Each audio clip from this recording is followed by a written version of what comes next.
સુરતથી કોઈ આવે છે જેથી ઉપરના માળે આવેલ રૂમ સાફ સફાઈ કરવાનું છે તેવું કહી લંપટ શિક્ષકે ડાંગ જિલ્લાની પ્રાથમિક શાળામાં ડાંગની દીકરી સાથે દુષ્કર્મ આચર્યું હતું।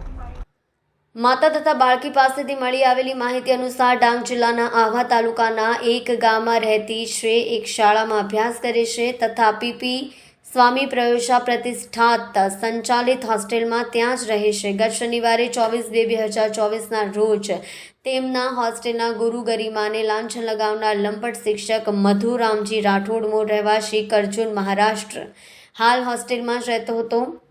હોસ્ટેલમાં રહેતી વિદ્યાર્થીઓને કપડાં ધોવા માટે નદીએ મોકલાવી દે છે અને જ્યારે 4 વિદ્યાર્થીઓને હોસ્ટેલમાં રહેવા જ સૂચના આપે છે જેથી 4 વિદ્યાર્થીઓમાંથી 2 વિદ્યાર્થીઓને પ્રાથમિક શાળાની સફાઈ કરવા માટે જવાનું કહે છે અને તેની પાછળ દોડે છે જેથી તે છોકરીઓ નજીકમાં દુકાનમાં જઈ સંતાઈ જાય છે। બીજી વિદ્યાર્થીઓને કહે છે કે સુરતથી કોઈ આવે છે જેથી ઉપરના માળે આવેલ રૂમ સાફ સફાઈ કરવાની છે। બંને વિદ્યાર્થીઓને ઉપરના માળે શિક્ષક હાથ પકડીને ખેંચીને લઈ જાય છે જેમાં એક વિદ્યાર્થીને હાથ છોડાવીને ભાગી જાય છે અને બીજી વિદ્યાર્થીને હાથ ખેંચીને ઉપરના માળે રૂમમાં લઈ જાય છે। વિદ્યાર્થીના જણાવ્યા અનુસાર લંપટ શિક્ષકે વિદ્યાર્થીના કપડાં ખેંચી કાઢે છે। વિદ્યાર્થી લંપટ શિક્ષકનો વિરોધ કરતા તેને લાફાઓ મારવામાં આવે છે અને હાથના આંગળીના દાંતથી કરડે છે।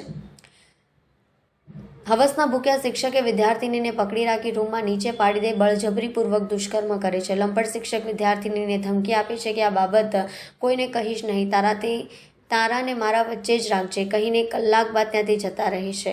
રાત્રે પણ મારી સાથે સૂવા માટે આવજે। પીડિતા વિદ્યાર્થી આ અંગેની જાણ તેની બહેનને કરે છે કે લંપટ શિક્ષકે તેની સાથે દુષ્કર્મ કર્યું છે જેથી તે આત્મહત્યા કરી લે છે।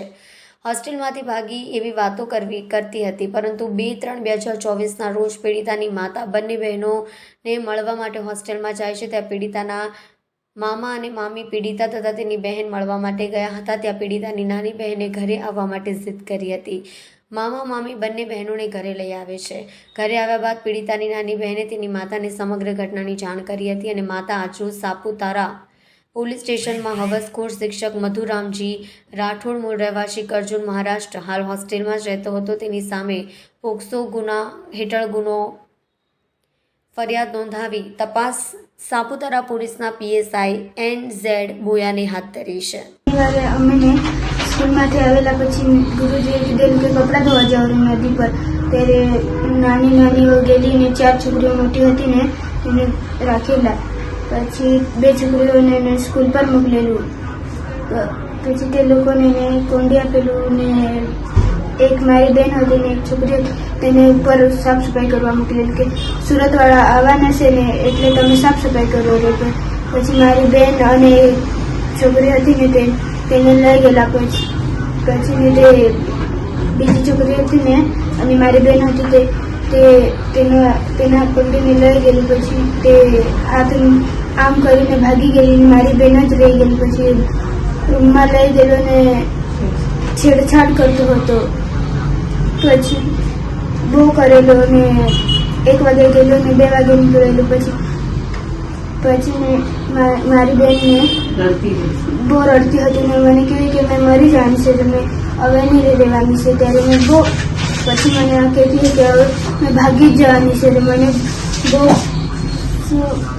ગુરુજી બહુ તકલીફ આપે રહે એટલે મને કહે કે મેં ચાલ આપણે ભાગી। ત્યારે અમે જતા હતા ને ત્યારે બેન આવેલી ને પછી કહે કે તમે કેમ નીચે આવેલા છે? ત્યારે અમને બીક લાગેલી ત્યારે ઉપર ચડી ગયેલા। પછી બીજા દિવસે ને અમારા ફૂઈને મામા આવેલા। પછી કહેતા હતા કે જીવને તે હતી ને એટલે માથામાં ત્યારે કહેતા હતા કે અમે લઈ જાઓ। પછી રાતના મમ્મી આવેલી ને એટલે અમે બધું કરી આપેલા। શનિવારે સુરતવાળા આવવાના છે એટલે વાળવા બોલાવે। પછી શેડ સાફ કરેલું। કોણે કરેલું? ગુરુજીએ। પછી બીજી છોકરીઓને નાની છોકરી હતી તે લોકોને કપડાં ધોવા મોકલાવેલું। કપડાં ધોઈને પછી ત્યારે તે લોકો આવીને ત્યારે કહેતું હતું કે બેન આ છે જલ્દી રે। ત્યારે મેં એને ચલાતું જ નહીં હતું મને। ત્યારે તે કહેતો હતો તને તો આવું રડી બતાલે આવે છે।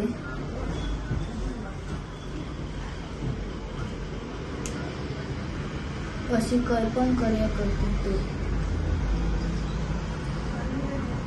રવિવારે મેં આ છોકરી લોકોને જોવા ગઈ તો પેલી છોકરી લોકો આવી અને કહેતી હતી કે મમ્મી મને એવું થતું હતું કે ચલાય નહીં એ તે. પછી મેં ઘરે લઈ ગઈ તો એ કે મેં કીધું એને કે શું થયું, તો એ કહેતી હતી કે મારી સાથે છેડછાડ કરી. મેં કીધું કોઈ, તો ગુરુજીએ. પછી મેં એને પૂછવા ગઈ તો એ કહે કે મેં એવું કોઈ દિવસ ના કરું.